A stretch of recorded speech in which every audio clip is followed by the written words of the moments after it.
Okay, we are recording, so I am calling to order the subcommittee of the Board Policy Committee for Thursday, February 9th, 2023 at 3:05 p.m. I don't believe we have any citizens agenda for community or staff input. Is there anything, Kathy, staff input wise? No, I didn't talk to other people about this. Okay. I was actually gonna ask Sarah today, did you look these over? But I guess she didn't, and I was gonna see if she had any questions, but.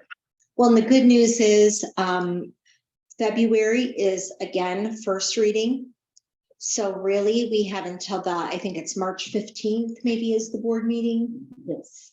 So we have until March 15th. If there are any questions that come up from you, Sarah, or anyone, please let me know. I'm going to literally go through everyone today.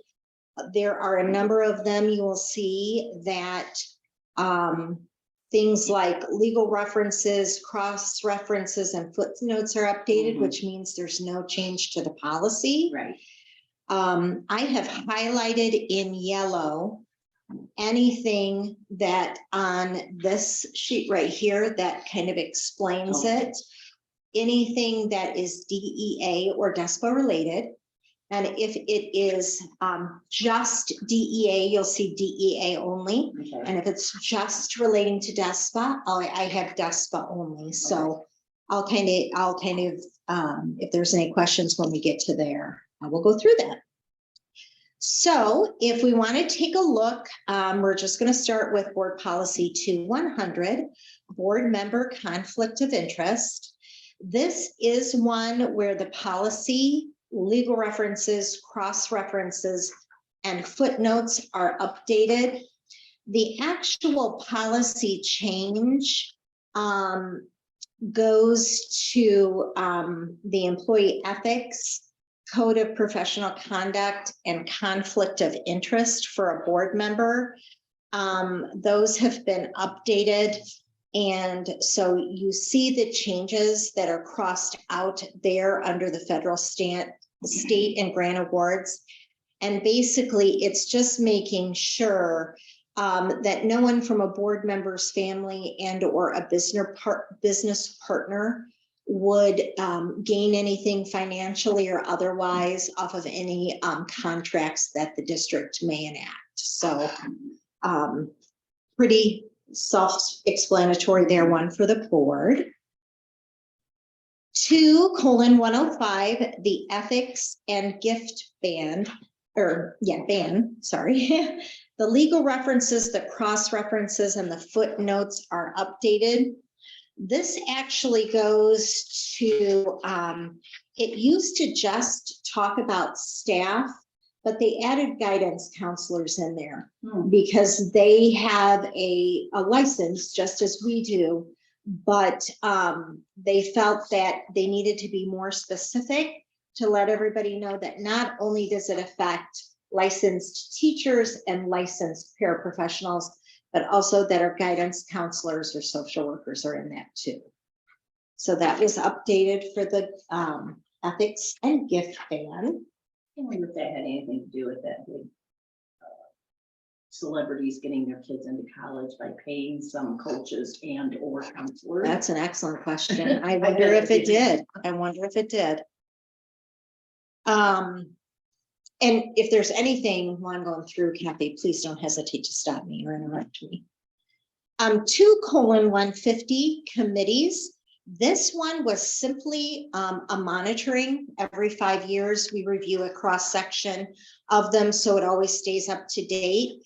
If you look on the back side, I've starred the area where my recommendation is to make no changes and just simply update the adoption date on that one. We still do all of that. The next policy is 2:210, Organizational Board of Education meeting. And this was updated to extend the time frame in which the board has to hold its organizational meeting from 28 to 40 days. So we have the election is April 4th.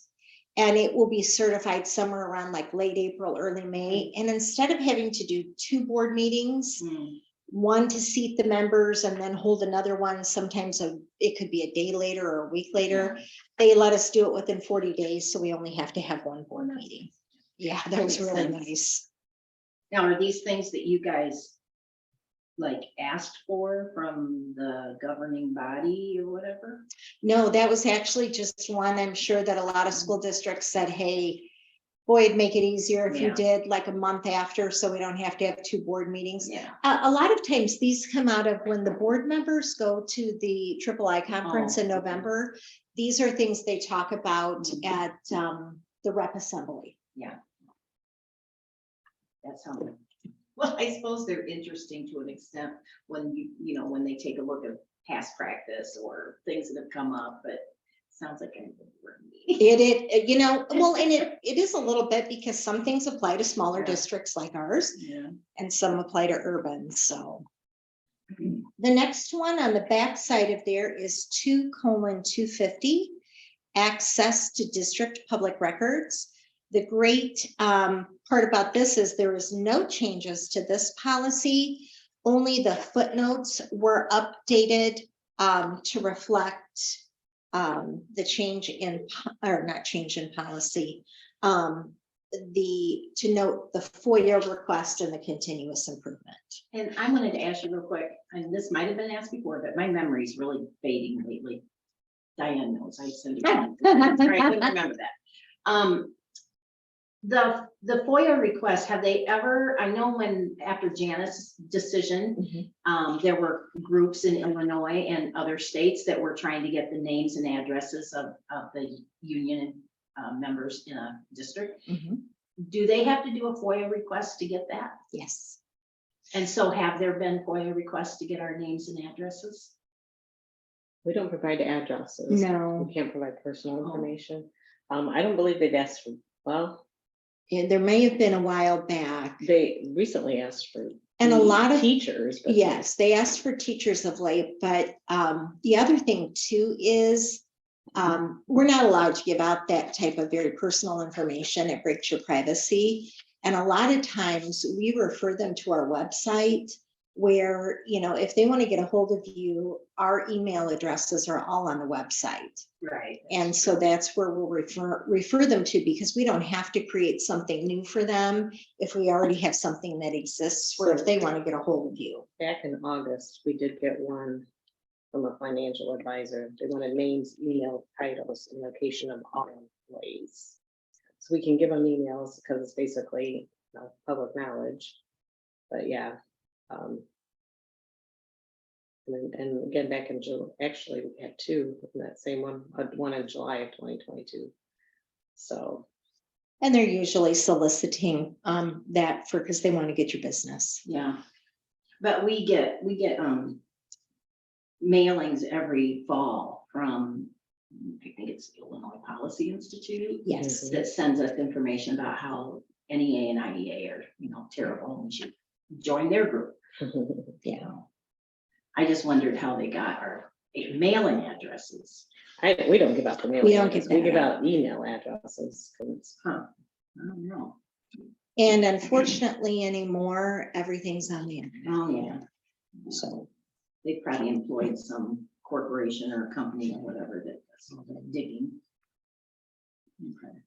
all right, next is 2:265, the Title IX sexual harassment grievance procedure. So both the policy and the footnotes were updated. It was to a change of the definitions of dating violence, domestic violence, and stalking, which became a part of the 2022 reauthorization of the Violence Against Women Act. So when you look through there, that's where you will see a lot of it updated. Our policy still remains the same.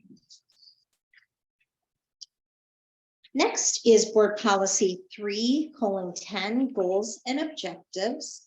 This policy, and it was unchanged, but the footnotes were updated as a result of the change in school code, and they changed the titles to state goals for learning and learning standards. So we used to just call them the Illinois Learning Standards. They've now changed them to State Goals for Learning and the Learning Standards.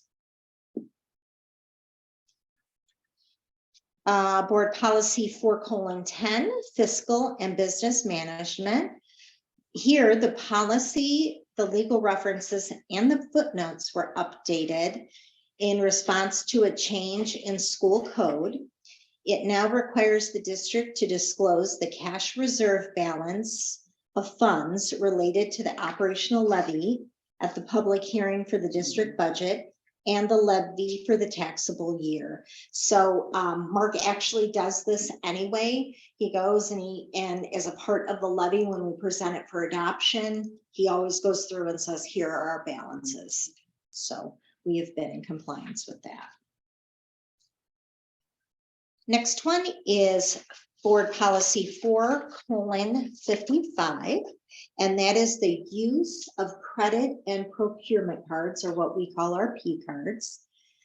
This was simply a review and monitoring, and I saw no reason to update it, which is why I checked that last bullet point of make no changes, just update the adoption date. And I know that sometimes, depending, why I put both DEA and DESPA on there is, even though you guys don't have P cards necessarily, if they're coaches or they're ahead of an activity or anything like that, sometimes they're given use of high school or middle school ones. Next is 4:140, waiver of student fees. Here, the policy, the legal references, the cross references, and the footnotes were updated. We now waive fees for students whose parents are veterans or active duty military, and they have an income below 200% of the federal poverty line. You know what that is? Off the top of your head? I don't know. It depends on how many you have in your Yeah, family. right, that's right. Yes. The legal, or I'm sorry, let me go back, I'm on the wrong one here. Homeless children and youth are eligible for waivers, which they always have been. And it requires district to waive both school fees and fines, including the fines for the loss of school property for all eligible students. And the first thing I thought of was Chromebooks. Yes. So the parents are gonna get notified that they can get this waiver for fines. And then their kid can lose the Chromebook or keep it. And we just eat the cost. Yes, we would do our due diligence Yeah. as a district, which is why we also have insurance on every. Oh, okay, I forgot about that part. Yes. I was like, wow, that's gonna cost a lot when you get to some of these kids that can't keep track of a charging cord. Yes, so, the other Okay. thing too is when someone loses something like that, we have the ability from that point forward to not let Chromebooks go home, where you have to turn them in and you can do paper and pencil work at home. So those are things we've done as well. Okay, well, that's the first thing I thought of was, oh my God, they don't have to pay for a Chromebook. Yes. 4:165, awareness and prevention of child sexual abuse and grooming behaviors. This is a change both in policy, legal references, cross references, and footnotes. And it has been changed to align with employee ethics, code of professional conduct, conflict of interests. And you will see through a number of these, the words faith's law. And that's one came out about, that was adopted after a young girl by the name of Faith. And this law was put into effect as a result of things that had happened to her. So you also see a little star down there on the bottom because it talks about things that we need to include in our handbook. So I've made sure that our principals are aware of that for our handbooks coming out. I see it's employee student is thrown out, but it's put in here in quite a few places. What was it before? Just employee? Yes. Okay. I believe, looking at it, but I believe so. Yeah. Question about that. Well, it was, yes, I think it was, if you look, that was just simply not in there, so they've added that in, Oh, okay. and that is a result of Faith's law. Oh, okay. Okay. Next comes 5:120, Employee Ethics Code of Professional Conduct and Conflict of Interest. This policy has totally been renamed and rewritten. And again, it is in response to Faith's law. So the title explicitly references an employee code of professional conduct. It is written to set forth expectations more clearly for employee behavior, including in maintaining appropriate boundaries with students. So that's why in the last one you saw employee, student, Yeah. and this as well. And again, you see at the top there a little star as a reminder of what we need to put in our handbooks. So when the principals are working on that this late spring, early summer, we put that in there. Next is 5:20, workplace harassment prohibited. The policy, legal references, cross-references, and footnotes were updated. And again, this goes back to just the previous one. These are all kind of lumped together. It was updated in response to renaming 5:120 and for continuous improvement. So to make sure they all match, they updated them.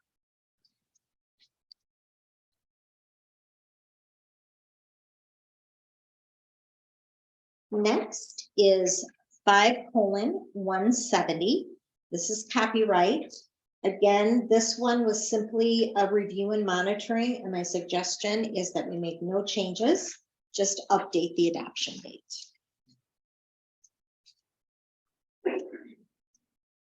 5:190 is teacher qualifications. This policy is unchanged. The footnotes were updated in response to deleting the provisional career and technical educator endorsements on the licenses, and that's just something that happened. How they redo licensure down in Springfield. So Okay. It didn't have anything to do with COVID? no, Oh, okay. I do not believe so. With All right.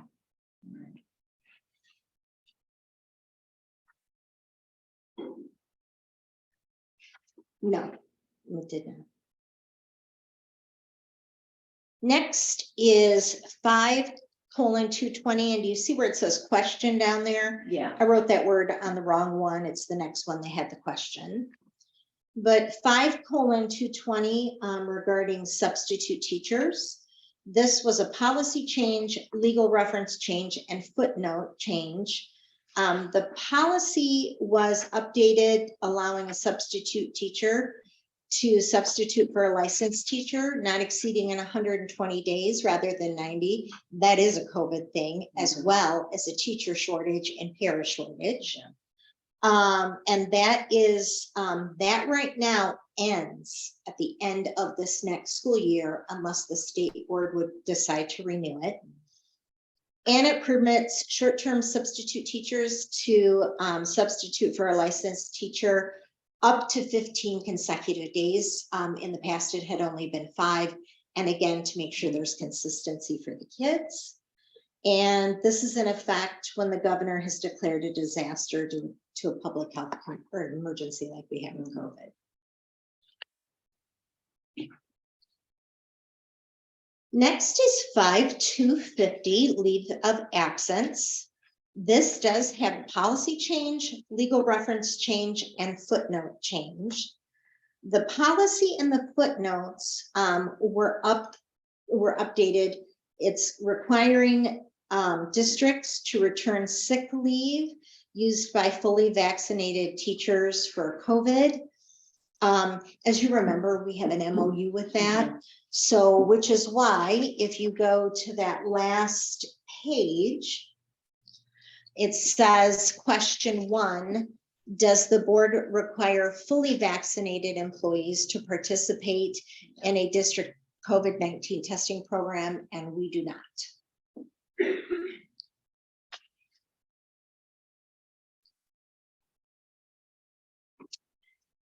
Policy 5250, or I just did that one, sorry, 5260, student teachers. This again was just a review and a monitoring. And my recommendation is to make no changes to this, but to simply update the adoption date. I was gonna ask a question about that. Mhm. I don't know, I have no idea. But I heard there was a situation over at Reagan from a friend of mine this year where there were student teachers or kind of student teachers, maybe they were just auditing or something. Maybe they were right before that step, but they were children of an employee. Mhm. And it caused a little bit of a conflict. I don't know if you heard about that. I may have. But I mean, I wondered if there's a policy here in the district about not having student teachers who are children of employees for that reason. We don't, we usually try to put them in a place that would be away from there unless there's no one to take them. So, we try to accommodate colleges and universities since we need them. I know that in the past, we try not to do it unless it's unavoidable. Some colleges don't allow them to come back as student teaching. A lot of them are starting to change that, yes, where they can't come back and do their, at least their final student teaching, their, Yeah. 9 months or whatever it is, yes. The colleges are changing. the Yes, teaching. Yeah. but our own policy, even if they were, I think it's just a much better situation if that student teacher can get to stand on their own and things like that. So we would try to work that out where they're not. 5280, this is just for ADESPA only. And this policy on duties and qualifications. The policy and the footnotes were updated. Changing the term non-certificated to non-licensed, and then permitting unlicensed personnel to supervise school activities connected to the academic program when the governor has declared a disaster due to a public health emergency. This was a COVID one because we needed all hands on deck for a variety of things. If you remember, anything from passing out Chromebooks to helping us pass out lunch to getting packets and homework to kids during that. So this just puts in, if there is a health emergency or disaster declared, we can utilize people where we need them to make sure everything is covered. And our people were so fantastic during COVID to help out. It's like, wherever you need us, we'll help out, so. 5:320 for evaluation. This is DESPA only. This again was a 5-year review.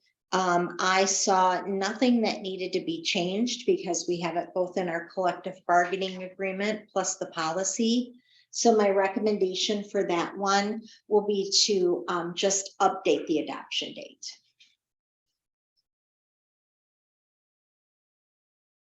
5:330 sick days, vacation, holidays, and leaves. This is a DESPA only again. The policy, legal references, and footnotes are updated. And they were updated for leave of absence. So when we looked through there, and I read through there, I did not see anything that was outside of the collective bargaining agreement that we do.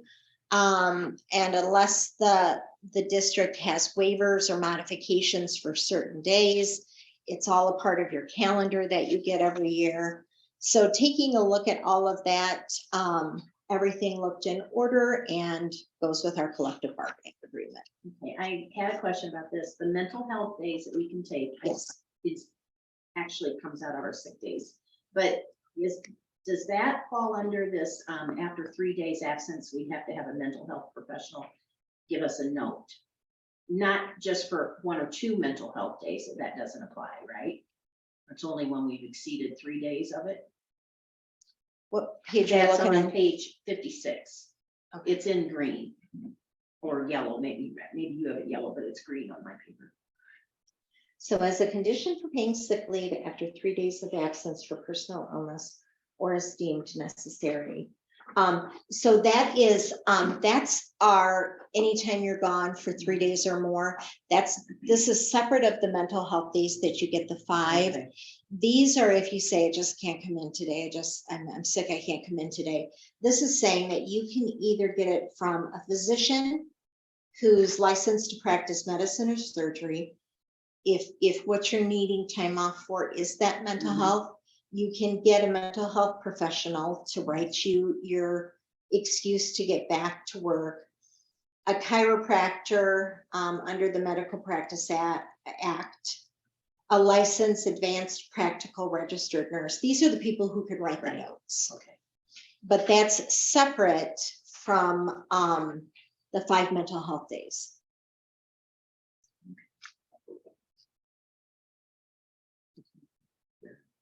Great question.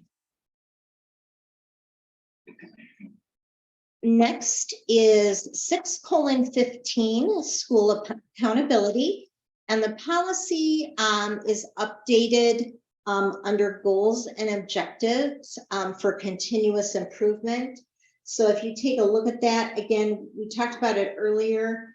They used to call them the Illinois standards for learning. They're now state goals for learning and learning standards. So that's where that was updated. I don't know why they felt the need to change the name, Yeah. but they did. I bet they had a lot of meetings to come up with that change. Mhm. And now they get to order new stationery. Mhm. I noticed that when I used to teach, it was like, oh my God, now they have to throw out all the old stuff and get new. Yeah. They're in cahoots with the stationery. 6:20, school year calendar and day. This is a reminder now when it is National Election Day. If you see down at the bottom, the footnotes were updated because years when we have a national election, like for president and that, we now have to take election day off. 6:50, which is school wellness. The legal references and the footnotes were updated. And they were updated because it requires students to be excluded from physical activity during a period of religious fasting or for continuous improvement. So it lets them know it's trying to protect the child due to their religious beliefs who have to go through periods of fasting that they're taken care of during that. The next one is 6:60, curriculum content. The legal references and footnotes were updated. This is now, we have to have computer literacy instructions in particular grades. So it added that to the curriculum content to make sure we understand it is a requirement to be taught. And the Asian one, isn't that new? That And the- might have been a year ago. Oh, okay. And then the other new one I saw was the literacy, like media literacy, I guess. Yes, That's a new one too. isn't it? yes, it is. 6:65 is student social and emotional development. The legal references and footnote number 3 are updated. They have renamed the Children's Mental Health Act of 2003. So you will see that down in the footnotes. Other than that, there were no other changes to that policy. 6:130 program for the gifted. This was simply a review and a monitoring. I've read through it. We follow everything in there. So my recommendation is to make no changes, just update the adoption date. Next is 6:250, community resource persons and volunteers. The policy and the footnotes have been updated in here. And do you remember when we talked about changing the words certificated to licensed? If you look, that's what they've done. Anywhere there was certificated, they've now changed the word to licensed. Does that apply to teachers and paras license? Or is one license and one certificate? They're both licensed Are they? now. Okay. Yep. You all I have remember getting so licenses. confused on that. Yes. As far as I know, you're all licensed, All right. so. 6:255 assemblies and ceremonies. The policy, the legal references and footnote number 2 are updated due to, this is a recent thing. If you remember in the news, the US Supreme Court said that a football coach had the right to pray on the 50-yard line at games. It's updated to say, while the district respects an individual's brief, quiet, personal religious observances, it shall not endorse or promote invocations, benediction, and group prayers at any school assembly, ceremony, or other school-sponsored activity, but allows someone who chooses to do that to do that.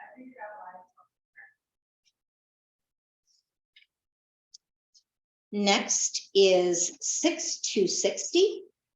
Complaints about curriculum, instructional materials, and programs. So some of this is new. Some of this is new. It's updated in response to member feedback regarding the need for districts to have processes in place to address an increasing number of curriculum objections. So it lets you know that instead of just persons, they've defined you are a parent, a guardian, an employee, or a community member. So they've pulled that out. They have to complete a curriculum objection form, which we have and can provide to them. And then myself or Doug, being head of curriculum and instruction, will establish criteria so we can review the objections and inform either the parent, guardian, employee, or community member of our decision. And I will tell you, anytime we have anything like that, we always consult with our attorney, making sure we're staying above and doing what we're supposed to be doing. In the last couple of years, has this increased? Yes. The complaints, do you get a lot? We don't get a lot. What I'm appreciative of is we do have a lot of people who come in to talk to us and ask questions, and usually just having those simple conversations, we usually can answer their questions, and we haven't had a complaint form filled out. A lot of times they're just simply inquiring, and we're more than happy to answer their questions. It's good that you're answering the questions, and that kind of takes care of your. Exactly. Next comes 6:270, guidance and counseling programs. Good one about this, there's no changes to the policy, just the footnotes were updated. 6:340, student testing and assessment program. This one, both the legal references and footnote number 1 were updated. Just in the last about 6 months, the state board prohibits standardized assessments for kids in pre-K through grade 2. So they put it in there to just say you're not allowed to give them standardized assessments. And then they did do just a style change and an update to the legal references and the footnotes. So, and I'll let you know, and I'm very appreciative of that one, I have to tell you. Yeah, were they doing standardized assessments of little ones? They have not. There was a lot of talk about it though. So your Illinois Assessment of Readiness and your science assessments and your PSATs and your SATs, they all start at 3rd grade on up, and everybody kind of said, what about pre-K, K1 and 2? They are learning how to read and write and math and everything. And be social and follow rules in school, and oh my God, no. Yeah, so let's not stress them out with more No. testing. 7:50 is next. school admission and student transfers to and from non-district schools. So the policy, legal references, and footnotes were updated. It requires districts to appoint a liaison to the Illinois Department of Children and Family Services, DCFS. And there was updates to the footnotes. So if you look on page 81, that underlined section says that we have to appoint at least one employee to act as a liaison to facilitate the enrollment and transfers of records of students in legal custody of DCFS when they're enrolling or changing schools. And that is to ensure that DCFS's Office of Education and Transition receive all written notices and records pertaining to students. It's making sure that they know we're enrolling them and not denying enrollment, and we're saying, here's the records for us, making sure we have a checks and balances. Would that be mostly like kids in the foster system Yes, that are under DCFS? correct. Okay. And so really, I put up there, you know, our building secretaries, anytime we get something like that, report that to Jamie Foss and our principals. So really, the communication between the building secretary and Jamie Foss is going to be critical, because that's how we code them in our student information system. Okay. Do we have very many homeless students? I mean, do they say that, who says they're homeless? DCFS or the parent? No, actually, Doug and Emma, Doug is our homeless liaison for the district, and he will evaluate the criteria to see if a child is homeless. On average, throughout a school year, we have anywhere from 30 to 60 kids. Wow. Sometimes they become homeless temporarily, Yeah. but they stay on that homeless list all year just to make sure that they have everything they need. Well, I know I've been working at the high school, talked to a couple kids in the past that came into APAT a lot that were homeless. And like one boy was pretty much couch surfing with friends. He'd stay a couple weeks at one house, go to another house for a couple weeks. He told me the situation. And then when I saw him as a senior, he was back with his mom. He was happy about it. She had straightened up. That's, yeah. But it like opened my eyes up. I'm like, oh my God, there's a homeless kid. But I do have a friend whose daughter was gonna move in with her mom temporarily till she got back on her feet. She had to change jobs and all that. And her children were considered homeless, which really irritated her when she signed them up, to the point that she went over to Sterling and put them in the Sterling schools. oh, Because yes. she felt embarrassed because the way the person questioned her and kept saying, so you're homeless, right? And she said, no, I'm living with my mom. They can be doubled up. They could be doubled up, and that is considered homeless. The biggest thing is, it's not to embarrass anybody. It's what can we do to support you during this difficult time? You know, we can waive your fees, so maybe it'll help you get back on your feet faster. It's just trying to make sure that they're hooked up with any sort of services they need, and anything that we can help. We will. So like in that situation, that mom and her 2 or 3 kids were considered homeless, Yes. even though they were gonna move in with mom.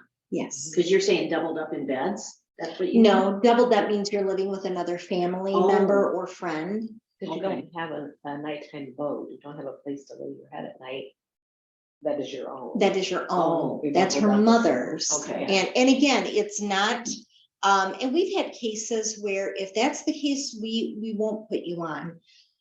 I would rather have them stay here and have us not put on and just say, you know, at any moment, we can help you out with anything. We can help with fee waivers. We can help with anything. But the law requires us to go through, do they meet these criteria? And it has to be a hardship. Like Yes, they can't be doubled up because they want to be, you know, it has to be a hardship. Okay. right. Yeah. Not only that, too, sometimes you'll say, hey, our house or our apartment won't be ready for 2 weeks. Yeah. So we're just gonna stay with our friends. That's not homeless. You've got somewhere to go. Yeah. You're just waiting for it to be ready. But when you don't have anything or can't afford to Okay. have anything on your own. All right. And you're living with a parent, you're living with a friend, you know, whatever it is, that's what's called doubled up, because there's 2 families or more living under a roof. Oh, okay. Because I think when that happened, it was quite a few years ago, that employee in the district was the grandmother, Mhm. that they were gonna move in with. And she was very upset. She felt that her daughter was singled out and, Oh, yeah, no, they asked at everybody. registration, and it was a public area at the registration desk. Oh, yeah. So it was, she was really upset about it. And when she told me, I'm like, I didn't know they did that. So I was just surprised by it. So when I saw this, I thought, I'm gonna ask about that. All right. Good question. Well, I understand it better now. Okay, we're on 7:70, attendance and truancy. The policy, legal references, and footnotes were updated. This is when you'll hear me point out to the board next week. Kids, if they are in grades 6 through 12, they can be released to play taps at a funeral. The other thing is in grades 6 through 12, they can now attend a civic event. So if there's something in a civic event realm during the school day, they can attend that. They need to note that they have to bring back something to their principal. They just don't get to go and leave. And so. Well, I was wondering when I saw that phrase, Mhm. does that include protests or marches that happen during a school day? If it's a civic event, yes. It has to be organized by somebody and they have to give something to the student. Right. Okay. Yep. And this one, actually, it reminds us that every 2 years, at least once every 2 years, the board has to review and update this policy. So I think like we're doing it now here in 2023, it'll be back to us in 2025. And we'll say, didn't we just take a look at that? Exactly. 7:100 is health, eye, and dental examinations, immunizations, and exclusion of students. The legal references and footnotes were updated. And it added the implementation of social, emotional, and development screening options. Excuse me. So if you look, it was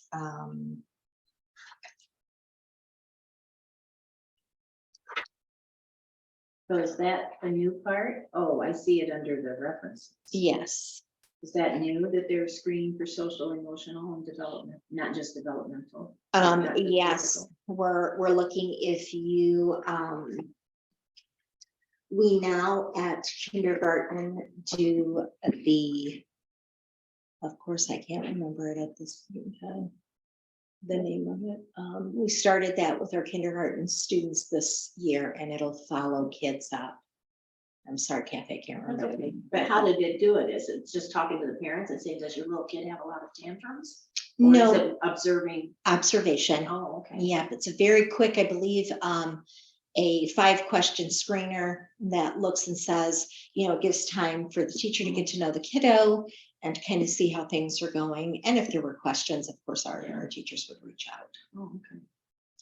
Geez, I wonder if that's gonna help find some of these children that have, deficits in the social emotional area that make it hard for them to fit into the school routine. That's our hope. Yeah. That And is then our what hope. happens? Then you say you're not ready for school yet, you need some counseling or?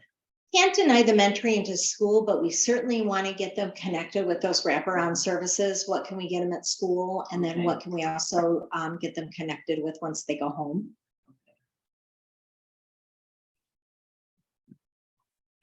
Yes.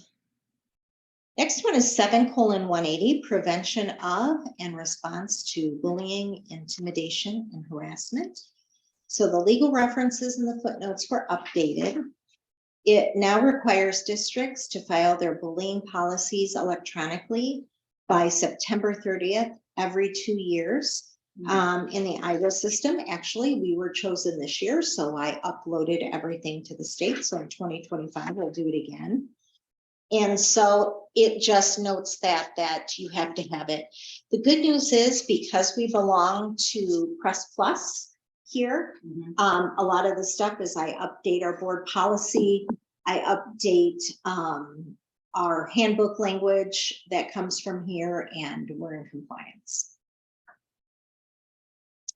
7:250, student support services. The policy, legal references, and footnotes were updated. It requires the district to appoint a liaison to DCFS. This is that one I said before, would be your secretaries and Jamie Foss, who handles our student information system. So it just makes sure that we have it. There are so many policies that are interconnected, and this is one of them.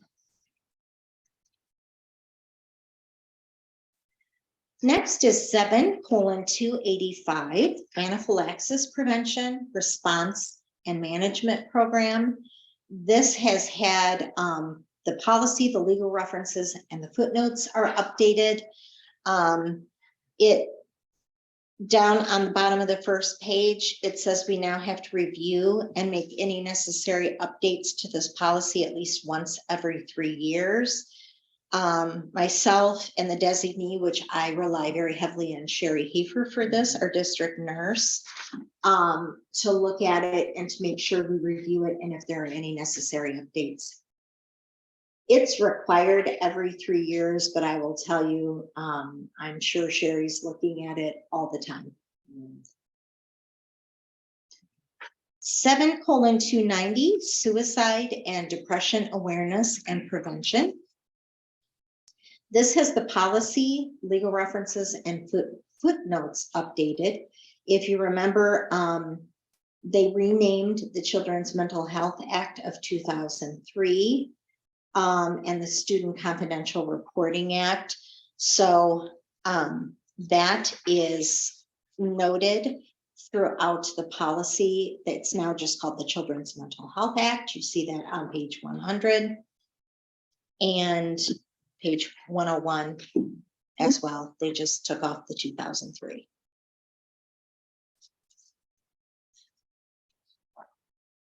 7:340, this is student records. This is a DEA only. The policy, legal references, and footnotes are updated.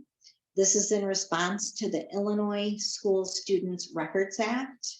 And it does give DCFS certain rights to access student records of children in its custody. So it's not just any child, it's when DCFS has taken control of the child. And so the footnote has been updated to say it grants students, parents, guardians, and when applicable, DCFS to records.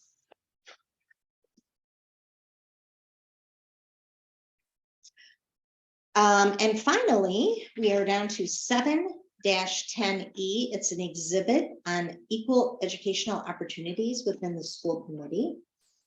Our community, I'm sorry. And this was simply a review and monitoring. I read through it. We have all of those